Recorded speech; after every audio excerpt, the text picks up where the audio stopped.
My 6-year-old daughter was playing quietly in the corner of the living room when my father said it, not in a hushed voice, not checking to see if anyone was nearby. He looked my husband directly in the eye and said, "Get rid of her, she's just a liability." Lily didn't look up from her coloring book. She didn't ask what it meant. She just kept her crayon moving in slow, careful circles like she hadn't heard a word. Months later at the custody hearing, she walked to the judge's desk, this tiny girl in a blue dress with her hair in two braids, and handed her a folded piece of paper. The judge unfolded it. She reviewed it once. Then she looked up at my father, and she said, "The note says, my father was escorted out before she finished the sentence. Some people who were in that courtroom still think I went too far, that I weaponized my daughter, that there were better ways to handle what my family had done to me. I want to tell you everything that happened from the beginning, and then I want you to tell me what you think I should have done differently. Because I have turned it over in my mind more times than I can count, and I keep arriving at the same answer. There was no other way. To understand the moment in that courtroom, you need to understand the 18 months that led to it. And to understand those 18 months, you need to understand my family. My name is Nora Scott. I am 38 years old. I have one daughter, Lily, who was 6 at the time of the hearing. Her father is my ex-husband, Daniel Ewan, and we had been separated for 14 months before the custody proceedings began. Daniel and I had met when I was 27, married when I was 29, and by the time Lily was 4, we both knew that the marriage was not going to survive. That part, the end of my marriage, is not the story I am here to tell. What I am here to tell you is about my father, Gerald Scott, and what he decided to do when he thought no one important was watching. My father is a man who has always operated from the assumption that he is the smartest person in any room he walks into. He built a regional construction business in the early 90s, sold it for what he considered a meaningful sum in 2007, and has spent the years since living off that legacy with the particular confidence of someone who believes one success proves permanent genius. He is not cruel by nature. I want to be fair about that. He is controlling. He is dismissive. He has spent most of my adult life treating my opinions like suggestions from someone who hadn't done enough to earn a real seat at the table. But until the custody battle began, I had never believed he was capable of what he did. My mother, Renata Scott, is his wife of 41 years. She is not a weak woman, but she has always chosen peace over honesty when those two things were in conflict. She sat in that living room the day my father said what he said. She heard every word. She looked at her hands. Daniel's mother, June Ewan, was also present. She had been present at most of the family discussions about the custody arrangement, which told me everything I needed to know about where Daniel's legal strategy was coming from. June is a retired school administrator. She is organized, methodical, and she had decided, sometime around the 3rd month of our separation, that Lily would be better off living primarily with Daniel and her. She did not say this directly to me. She said it in rooms I was not supposed to be in, to people she trusted. The problem for June was that she trusted my sister-in-law, Camille, and Camille had made a different choice about where her loyalties sat. Camille Reyes, she kept her married name after her divorce from Daniel's older brother, had been my closest ally since before the separation. She was the one who called me the night after my father's conversation with Daniel. She told me exactly what had been said and exactly who had been in the room. She told me that my father had not just made the comment once. He had made versions of it in at least 3 conversations she knew about, always positioning me as a burden, a complication, a financial and emotional liability that Daniel and June should work together to minimize. I need to tell you what I was doing while all of this was happening, because that context is everything. I had been working in commercial real estate for 9 years by the time the separation began. I had spent the first 4 of those years as a junior broker, taking the listings nobody else wanted, learning the mechanics of deals that other people closed. By year 5, I was closing my own. By year 7, I had built a client list that was mine, not the firm's, not my manager's, mine. When Lily was 2, I quietly purchased a small investment property in the east side of the city. A duplex that needed work. I put $83,000 into the renovation over 14 months and began renting both units. The combined rental income covered the mortgage and generated a modest positive cash flow from the beginning. My family did not know about the duplex. This was not an accident. My father had, at various points in my adult life, offered to help me financially in ways that came with conditions I never agreed to. When I was 24, he offered to co-sign a lease on an apartment, with his name on the lease alongside mine, so that he could, as he put it, make sure I was being sensible about the space. I declined. When I was 26 and starting my real estate career, he He offered to introduce me to a friend who ran a small brokerage, with the strong implication that I would be working for this friend in a junior capacity, under his oversight indefinitely. I found my own position. These were not isolated incidents, they were a pattern. My father's help came with strings, and the strings were always the same. He wanted visibility, and with visibility, control. So when I bought the duplex, I bought it alone. I financed it alone. I did the paperwork alone. And when my father asked around that time how things were going financially, I said fine, things were fine, nothing remarkable to report. He accepted this without curiosity, which told me something I already knew. He did not actually want to know how I was doing. He wanted to know whether I needed him. When the answer was no, the subject closed itself. The separation from Daniel had not changed my financial position significantly. I had negotiated during our marriage that we would keep our finances largely separate, joint accounts for household expenses, everything else individual. This had been Daniel's idea originally, which I had agreed to, and which, looking back, I think he proposed for his own reasons that had nothing to do with me. What it meant practically was that when we separated, there was no meaningful financial entanglement to unravel. I had my income, he had his. Lily's expenses had been shared and would continue to be negotiated. What the separation did change was the nature of my relationship with my father. Within 6 weeks of Daniel and me announcing that we were separating, my father had lunch with Daniel. I found out from Camille. Within 8 weeks, my father had met with June Ewan at a restaurant downtown. I found out about this one from Daniel himself, who mentioned it in passing during a conversation about Lily's school schedule, as if it were completely unremarkable. I did not tell him what I thought. I wrote down the date and the restaurant name in a note on my phone, and then I called my attorney. Her name is Ingrid Malone. She has been a family law attorney for 19 years, and she was recommended to me by a colleague who had gone through a custody dispute 3 years earlier. I first met with Ingrid on a Thursday in February, 14 months before the hearing, and within 40 minutes of that initial consultation, I understood two things. First, that my situation was more complicated than I had allowed myself to believe, and second, that I was in better shape than anyone in my family realized. Ingrid has a way of asking questions that feel calm but are actually surgical. She asked me about Lily's school, her medical care, her daily routine, her relationship with each parent. She asked about finances, living situations, the nature of the separation. She did not react to anything I said with alarm or reassurance. She listened, she took notes in a small yellow legal pad she kept on her left, and at the end she told me what she needed from me and what she was going to do next. What she needed from me: documentation, consistency. The kind of paper trail that courts find unremarkable because it simply reflects the reality of a child's life. What she was going to do: file a formal financial disclosure request, dated the following Monday, which would require Daniel to produce a complete accounting of his assets, income, and financial obligations. This was routine, she said. He would expect it. What he might not expect was how thoroughly she intended to review it. I left Ingrid's office on that Thursday afternoon and drove directly to Lily's school to pick her up. Lily was 5 then, in her last year of preschool, and she came out with a drawing she had made of our family, me, her, and a dog we did not own but that she had been requesting for 8 months. I looked at that drawing for a long time that evening after she went to sleep. I thought about my father's lunches with Daniel. I thought about June Ewan and her organizational precision. I thought about the word Camille had used when she described those conversations: minimize. That was the night I called my financial advisor, a man named Robert Ockheffer, who had been managing my retirement accounts for 6 years. I told him I needed to discuss the structure of Lily's college fund, a 529 account I had opened when she was 11 months old and contributed to consistently ever since. At the time of that call, it held $67,000. I wanted to make sure the account's beneficiary designations and ownership structure were airtight. Robert scheduled me for the following week and told me not to worry. I told him I wasn't worried. I was planning. This is the thing my family never understood about me. They watched me be quiet and they decided I was passive. They watched me defer and they decided I was uncertain. They had no framework for the possibility that quiet could be strategic, that deference could be temporary, that the reason I wasn't arguing with my father at the dinner table was not because I lacked an answer, but because I was saving the answer for a room where it would count. My father, around this time, made a comment at a Sunday dinner that I have not forgotten. Daniel was not there. We were in the habit, even then, of attending family events separately, and my father was talking about the custody arrangement as though it were a thing he had opinions about, a thing he had standing to weigh in on.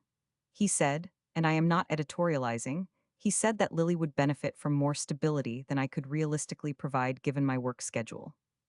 He said this looking at my mother, not at me. My mother nodded once, slowly, the way she does when she has already decided not to enter a conversation. I cut a piece of bread. I put it on my plate. I said, "You're probably right that schedules matter." And then I changed the subject to something neutral, a news story I had heard that morning. 3 days later, I signed the paperwork for a second investment property, a small commercial unit in a mixed use building 5 minutes from my apartment. The purchase price was $420,000. I had been under contract for 11 weeks. My father knew nothing about it. Daniel knew nothing about it. The only people who knew were Ingrid, Robert, and my closing attorney, a woman named Sandra Choi, who had handled the duplex 3 years earlier and who I trusted completely. If you have ever been counted out by someone who should have known better, if you have ever sat at a table and watched someone dismiss you to your face and felt the specific quiet of knowing you could correct them, but choosing not to, you know exactly what that Sunday dinner felt like. And you know exactly why I cut the bread instead of saying what I was actually thinking. The first close call came in late March, about 3 months after my first meeting with Ingrid. My sister Becca had come to visit. She lives in another state and had flown in for a long weekend. Becca and I have always had a complicated relationship. She is 2 years older than me, and she inherited my father's instinct to assess, to categorize, to file people into neat hierarchies of capability.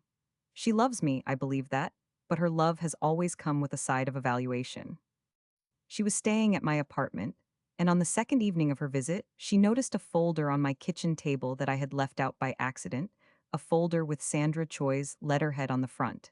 I watched her eyes land on it from across the room. She picked it up.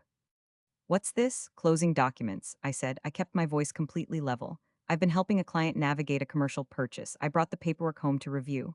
She turned the folder over, then set it back down. "Real estate stuff. Real estate stuff. I don't know how you keep all of that straight." She moved toward the refrigerator. "Do you want wine?" "Sure."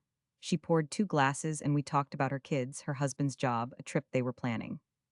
The folder sat on the table between us for 20 minutes and she did not look at it again. I did not move it. Moving it would have confirmed that it mattered. After she went to sleep, I moved it to the bottom of my work bag and put the bag in my closet. What Becca did not know, what she had no way of knowing from a folder with a closing attorney's letterhead, was that the property in question was mine, that my name was on the deed, that Sandra Choi had been representing me, not a client of mine, that the folder contained documents that, if reviewed by anyone with standing in my custody case, would have added significant weight to the portrait of my financial stability, a portrait that Ingrid was very carefully constructing. She also did not know that I had called Ingrid the next morning, described the close call, and been told to move all physical documents to a secure location outside my home. I rented a small fireproof file cabinet at a shipping and business center near my office that same afternoon and transferred everything that evening. That was the moment I understood that the preparation phase of what I was doing had real stakes. This was not an abstract legal exercise. The wrong piece of paper, seen by the wrong person, passed along to Daniel or to June or to my father, could disrupt a strategy I had been building for months. I had to be careful not because I was hiding anything illegal, but because I was holding information that had strategic value, and in a custody dispute, timing is often everything. The second close call was worse. It happened in May, on a Saturday, at a birthday party for my nephew, Becca's older son, who was turning 7. My father was there, which I had expected. June Ewan was also there, which I had not expected, and which told me something significant about how coordinated the other side of the situation had become. My father and June, in the same room, at a family event, having arrived separately but clearly in communication, I filed that observation the moment I saw it. I was standing near the back of the yard, watching Lily run through a sprinkler with her cousin, when my father came and stood next to me. He did this sometimes, sidled up without announcement, as though proximity were a form of conversation.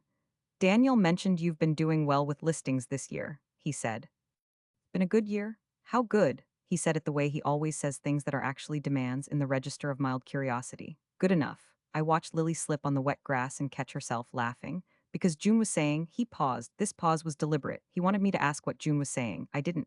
She was saying that Daniel's been concerned about consistency. The travel? "I don't travel more than I did when we were married."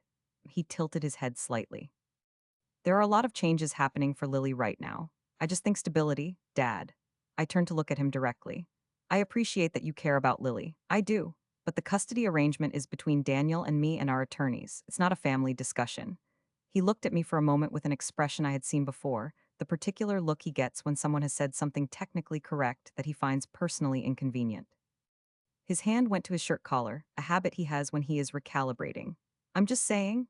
I know. I turned back to watch Lily. She had found her cousin's beach ball and was attempting to balance it on her head with profound concentration. What I did not say, that I knew about his conversations with Daniel, that I knew about the restaurant meeting with June, that Ingrid had already flagged the pattern of third-party involvement in what should have been a two-party legal process, that there was a document being prepared, quietly, methodically, that would address all of it. What I did instead, the next morning, was call Robert Acaffer and ask him to pull together a comprehensive summary of Lily's college fund growth over the past 6 years, formatted in a way that would be legible to a family court judge. Robert said he would have it ready within 10 days. I said fine. I said thank you. I hung up and made Lily her Sunday morning pancakes, the ones she liked with the blueberries pressed in before they were flipped, and I listened to her tell me about a dream she'd had involving a talking turtle and what I believe was a reference to a cartoon I had never seen. That conversation with my father at the birthday party had confirmed something Ingrid had suspected, and I had been watching for. He was actively coordinating with June Ewan. He was not simply a concerned grandfather with opinions. He was a participant in a strategy, and he had just made the mistake, for the first time, of tipping his hand to me directly. I didn't know how far he was willing to go, but I was beginning to understand that I needed to find out before the hearing, not during it. What happened next, the thing that changed the entire shape of the case, began on a Tuesday evening in late September, when Lily was sitting in the corner of the living room with her coloring book, and my father did not bother to check whether she was paying attention before he said the words that would eventually be written on a folded piece of paper and handed to a federal judge. I had stepped into the kitchen to get a glass of water. I was gone for less than 2 minutes. When I came back to the doorway, I stopped. My father was speaking to Daniel in a low, firm voice. Not a whisper, he doesn't whisper, he considers it a kind of weakness, but low enough that he likely assumed it would not carry. He was wrong. Get rid of her, he said. She's just a liability. The longer this drags, the worse it looks for you. She's got nothing. Cut the arrangement clean, take primary custody, move on. Daniel said something I couldn't hear clearly. My father's response was immediate. I'm telling you what's practical. She's a liability. That's all she's ever been. Lily's crayon kept moving, slow, careful circles. I stood in that doorway for what felt like a very long time. I did not go into the room. I did not say a word. My hands were completely still. I looked at my daughter's back, her two braids, her small shoulders, the deliberate movement of her hand across the page, and I made a decision that I have never second-guessed. I went back to the kitchen. I picked up my phone. I opened my contacts and found Ingrid Malone's number. I did not call her then, it was evening, and what I needed from her was not urgent in the way that would justify an after-hours call. But I typed a message. I typed, something happened tonight. I need an appointment tomorrow morning if possible. I have new information. She responded in 7 minutes, 8:30 works. Come in. The next morning, before I had even sat down in the chair across from her desk, I told her what I had heard. She listened, she did not interrupt. When I finished, she set her pen down and looked at me with the particular expression she has when she is deciding something. Did anyone else hear it? She asked. My daughter was in the room. She looked at me for a moment. How old is Lily again? She just turned 6. Ingrid picked her pen back up. Let me tell you what I think we should do. And that is when everything I had been building for 14 months, the documents, the financial disclosures, the property records, the college fund summaries, the coordination with Robert and Sandra and Ingrid herself, that is when all of it stopped being preparation and became a case. The hearing was scheduled for 11 weeks from that morning. 11 weeks in which my father would continue attending family gatherings with the confidence of a man who has always gotten away with things. 11 weeks in which June Ewan would continue her organizational precision. 11 weeks in which Daniel would continue believing that the version of me my family had constructed, capable but limited, professional but stretched, a liability, was the version a judge would see. They had no idea what Ingrid and I had built. They had no idea that Robert Acaffer's summary was sitting in a secure file cabinet 3 blocks from my office. They had no idea that Sandra Choi had prepared a property ownership summary that told a very clear story about the kind of financial stability I had been quietly building for 6 years. They had no idea that Lily, in the careful way of children who understand more than adults give them credit for, had heard a thing she was not supposed to hear. And they had absolutely no idea what she had decided to do with it. The 11 weeks between Ingrid's office and the custody hearing were the longest I have lived through, and also the most productive. I want to be clear about that distinction, because it would be easy to remember those weeks as a period of fear. They weren't. They were a period of construction. Every morning I dropped Lily at school, drove to my office, and built something. Every evening I came home, made dinner, helped with her coloring and her letter practice, and the elaborate narratives she was developing for a collection of small plastic animals she kept in a shoebox under her bed. And after she went to sleep, I sat at my kitchen table and prepared. Ingrid had been methodical from the beginning, but after I told her what my father had said in that living room, something shifted in the way she approached the case. Not urgency exactly. Ingrid does not do urgency in the conventional sense, but a kind of focused precision that I recognized as the legal equivalent of a person rolling up their sleeves. The statement itself, she told me at our appointment that Wednesday morning, is useful context, but context is not evidence. What we need is the pattern. I have the pattern, I told her. I know, that's why I need you to let me build the case around it correctly. What Ingrid built over those 11 weeks was a portrait of a child whose life was stable, structured, and financially secure, not because of her father's family or her grandfather's opinions, but because of me. Robert Acaffer's summary of Lily's college fund was part of it. The property records for the duplex and the commercial unit were part of it. My documented income over the previous 4 years, my consistent presence in Lily's school records, her pediatric appointment history in which I was listed as the primary contact for every visit, all of it was part of it. What Daniel's legal team had built, from what I could piece together through Ingrid, was a portrait of a mother who was professionally driven in ways that created instability. Too much travel, too much independence. Not enough of the kind of settled domesticity that family courts, in their estimation, preferred. They were about to find out how wrong they were. The catalyst, when it came, was almost ordinary in the way that the worst things often are. My father organized a family dinner at his house on a Saturday evening in late October, 3 weeks before the hearing date. He framed it to me as a reconciliation. A chance for the family to come together before the legal process concluded and discuss what co-parenting would look like going forward. He called me himself, which was unusual. My father does not generally make the phone calls. My mother does. The fact that he called me personally should have told me something, but I will admit that I was so focused on the hearing preparation that I read the call as an olive branch rather than what it was. I brought Lily with me, which I now understand was exactly what he had planned for. The house was full when we arrived.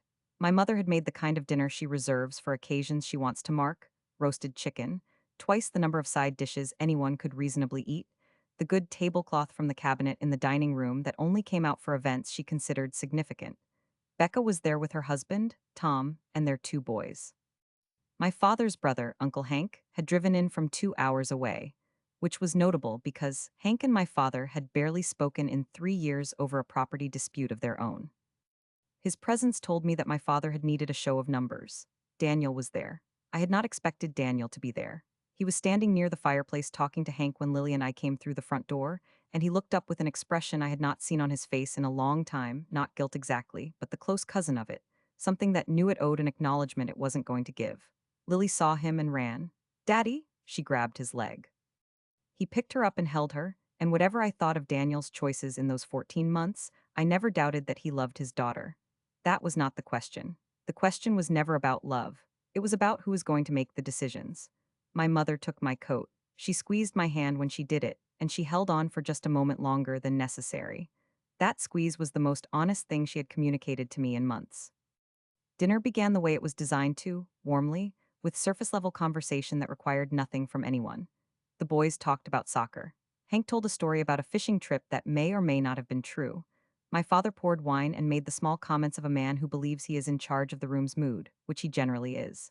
Lily sat next to me. She ate most of her chicken and all of her mashed potatoes and asked twice whether there was going to be dessert. My mother said yes. Lily expressed satisfaction and went back to arranging her remaining peas into a shape that I believe was supposed to be a dog. It was after the main course had been cleared and before dessert arrived that my father tapped his glass with his knife. "I want to say something." He looked around the table with the gravity of a man who has rehearsed this. "This family has been through a hard period, and I think it's time we talked honestly about what's best for everyone going forward, particularly for Lily." Daniel set his fork down. Becca's husband, Tom, looked at the tablecloth. "The custody situation," my father continued, is going to resolve one way or another in a few weeks. And whatever the court decides, what I want to see is a stable environment for my granddaughter, which means I think it makes sense for all of us to be on the same page about what that looks like. I kept my hands flat on the table. What does it look like, Dad? He looked at me not unkindly, but with the particular patience of someone who has already decided they know better. It looks like Lily having a consistent home, consistent schooling, consistent care, things that are harder to provide when you are managing the kind of work schedule you have. My work schedule is the same as it has been for 4 years. Your travel has increased by 3 trips last year, 2 of which were overnight. He tilted his head. I'm not attacking you, Nora. I'm talking about what's practical. You're talking about custody. I'm talking about Lily. From across the table, barely audible, Gerald, my mother's voice, just his name, nothing else. He did not look at her. Daniel, to his credit or discredit depending on how you read the moment, had not said a word. He was looking at a spot somewhere between his wine glass and the centerpiece. I had learned during our marriage that this particular form of stillness was not neutrality. It was the posture Daniel adopted when he had decided something and didn't want to be the one to say it out loud. Daniel, I said, is this what you wanted tonight to be? He looked at me then, a long, slow look. I think your dad just wants what's best for Lily. I'm sure he does. I turned back to my father. So do I, which is why I've been prepared for this conversation for about 3 months. Something shifted in my father's expression. A small thing, the briefest hesitation, like a door swinging half an inch on a hinge and then stopping. His hand moved to his collar. What does that mean? It means I have an 8:30 appointment with Ingrid Malone on Monday morning, and I think the outcome of that appointment is going to settle most of what you're trying to settle at this dinner table. Becca looked at me, then at my father. Her husband studied the tablecloth harder. Lily, who had been quietly reconstructing her pea arrangement, looked up and said, Mommy, is there chocolate cake? Let's find out, I said. I looked at my mother. She was already standing. What I had not told anyone at that table, what I had not told anyone outside of Ingrid's office, was that 3 days earlier, I had called Ingrid and told her to move the timeline forward on the financial disclosure presentation. We had planned to present the full picture of my financial standing at the hearing itself, as a response to whatever Daniel's team brought. Ingrid had agreed, in principle, with a cautious qualifier. Timing would depend on what their team filed in the final week. What changed in those 3 days was something small and significant. Camille had called me. She had been at a lunch with June Ewan.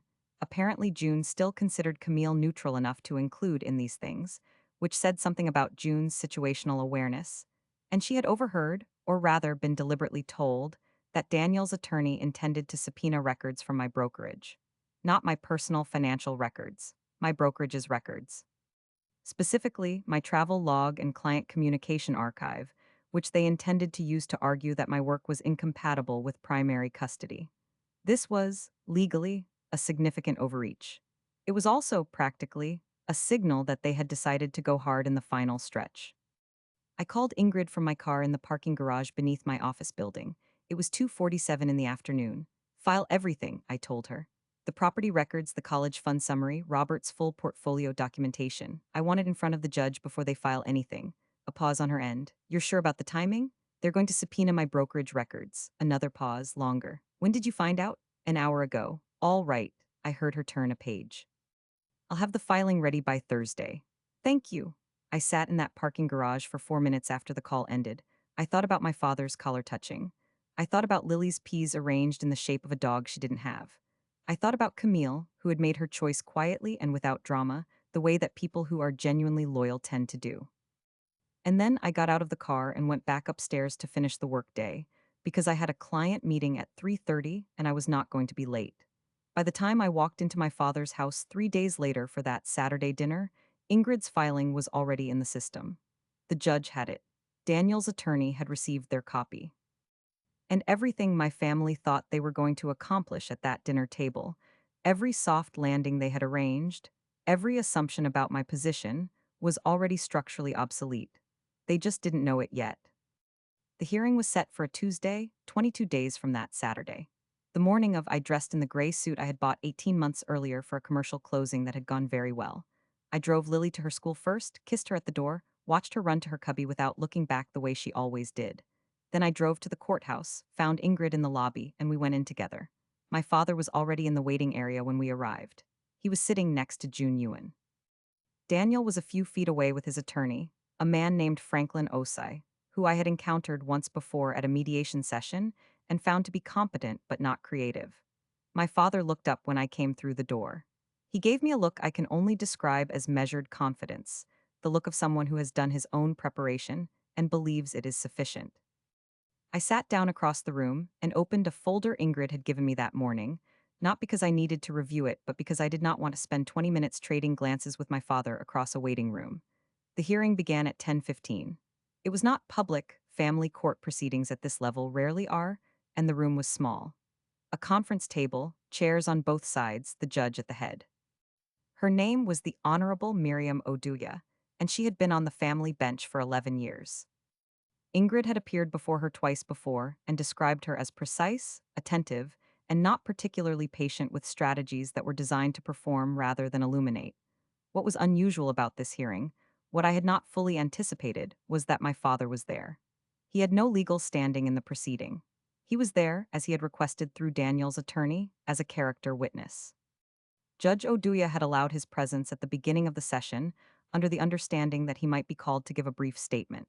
Franklin Osai opened by presenting their case for a primary custody arrangement weighted toward Daniel. He was organized and measured.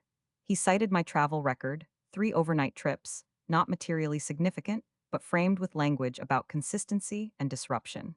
He cited Lily's attachment to Daniel's household routine. He made a reference, carefully worded, to the financial pressures that a commission-based income could introduce. Ingrid waited. She has a particular physical quality in these rooms. She goes very still, and it reads as either patience or threat depending on what side of the table you are on. When it was her turn, she laid the first document on the table.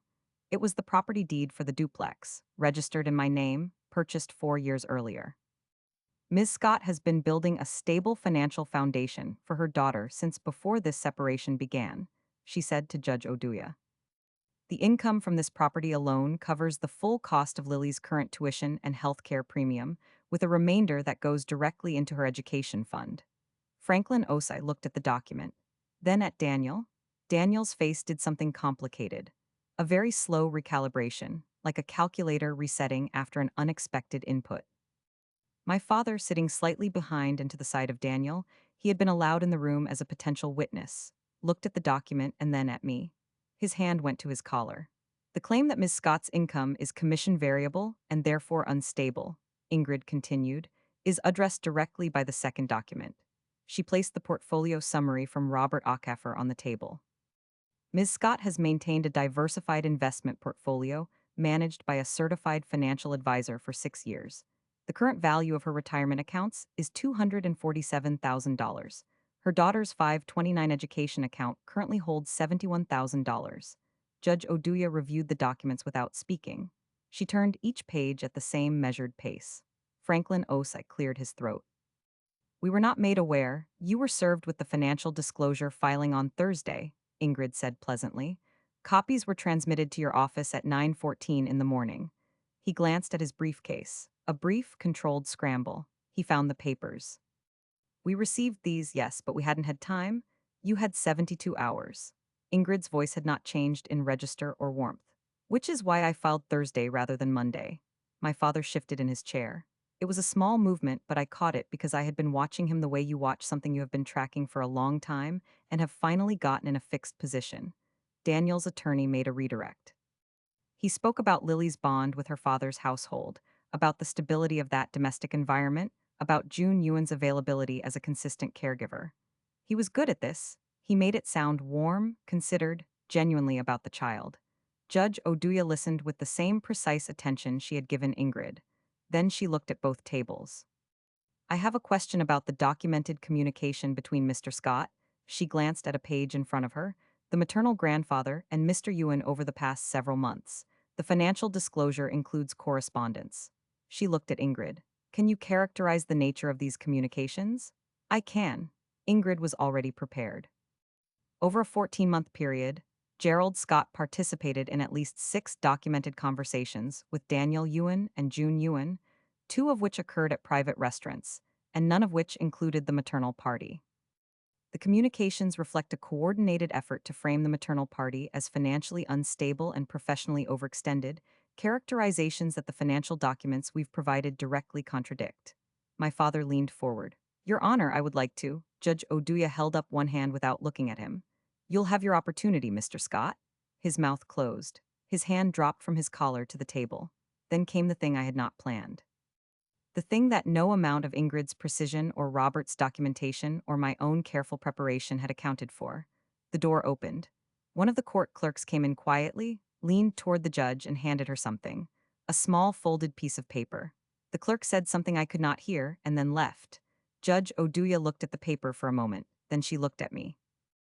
Then, with an expression I cannot fully characterize, it was not surprise, exactly, it was something more careful than that, she unfolded it. The room held itself. She reviewed the note. She read it once, then again.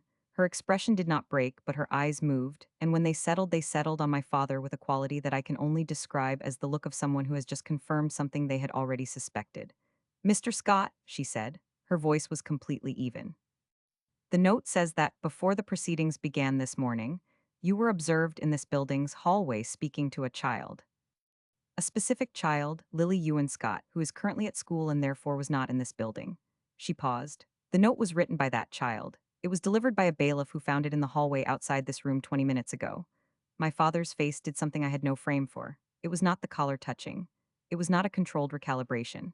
His mouth opened and his chin dipped in a way that made him look, suddenly, much older than his 67 years. I don't understand, he started. The child, Judge Oduya continued, was brought to this building this morning by June Ewan, who collected her from her school without the knowledge or consent of the custodial parent. She looked at June. Ms. Ewan, is that correct? June's hand went flat on the table. We thought it would help for Lily to be available. If the judge needed to speak with her, you removed a child from her school without the custodial parent's permission. The silence was complete. And according to this note, Judge Oduya held it up slightly. Lily overheard her grandfather speaking to her father in this hallway. The note describes what he said. My father stood up. This was, by any measure, the wrong thing to do. Your Honor, that child is 6 years old. Whatever she thinks she heard, Mr. Scott, sit down. He sat. She wrote that her grandfather told her father, and I am quoting directly from this note, to get rid of Mommy. And that she was not going to let that happen. The 6 words of a 6-year-old, printed in the oversized, careful letters of a child who had been practicing her handwriting for 2 years, delivered with the directness that children have before they learn to soften things. My father was escorted out of the hearing room by a court officer 4 minutes later. Not for the note itself, for his conduct during the subsequent 5 minutes, in which he made 3 separate attempts to address Judge Oduya directly without being recognized, each one louder and more erratic than the last, until the judge looked at the officer stationed at the door and gave a very small nod. June Ewan was not escorted out. She stayed in her chair. But the unauthorized removal of Lily from her school that morning, Ingrid filed the formal complaint before the hearing had even concluded, was addressed by the judge as part of the record. It would form the basis of a separate proceeding regarding contempt and interference.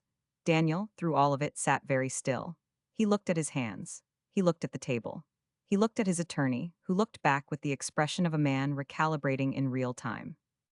And at one point, for just a moment, he looked at me. Not with anger, not with strategy, with something that I think was the face of a person who has watched a situation go much further than they intended and cannot locate the moment when it became irreversible. Ingrid spoke calmly for another 22 minutes. She laid out the full scope of what I had built, the properties, the fund, the documented income, the involvement of third parties in a coordinated campaign to undermine my custody standing. She presented the timeline. She presented the correspondence. She presented Robert Acaffer's analysis in terms that were clear and unambiguous. Judge Oduya asked 4 questions, all of them precise, all of them addressed to Ingrid. Franklin Osai spoke twice more, increasingly brief. By the time the session ended, the shape of the outcome was not in doubt. The formal custody order was issued 6 days later. Primary physical custody to me.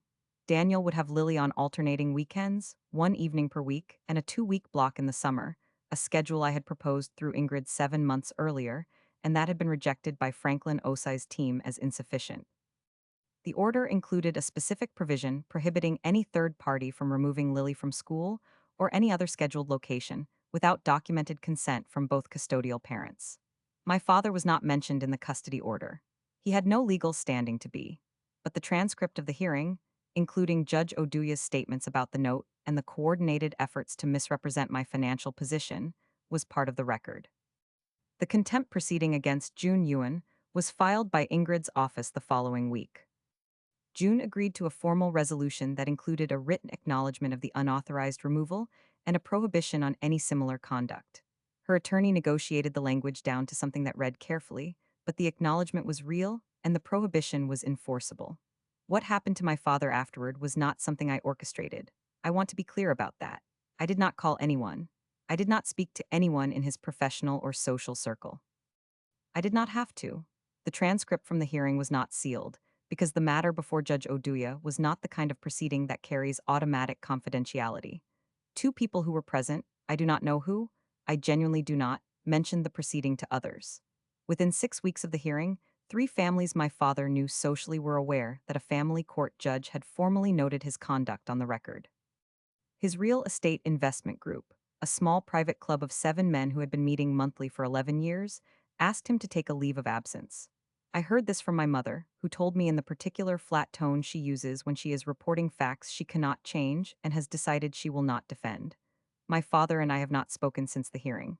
I do not know if we will. I have not made a decision about it.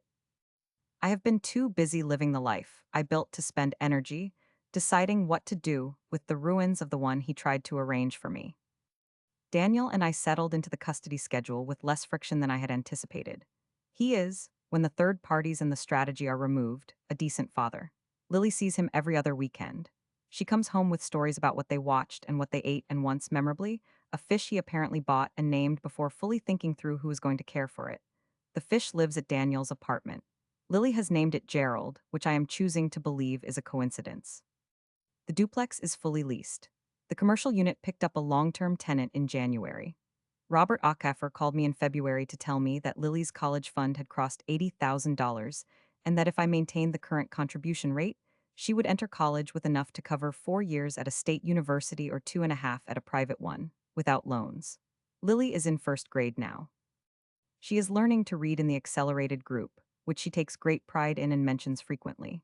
She has a best friend named Zoe, and a complicated but sincere relationship with her shoebox of plastic animals, several of whom have been assigned occupations and live in what Lily describes as a town.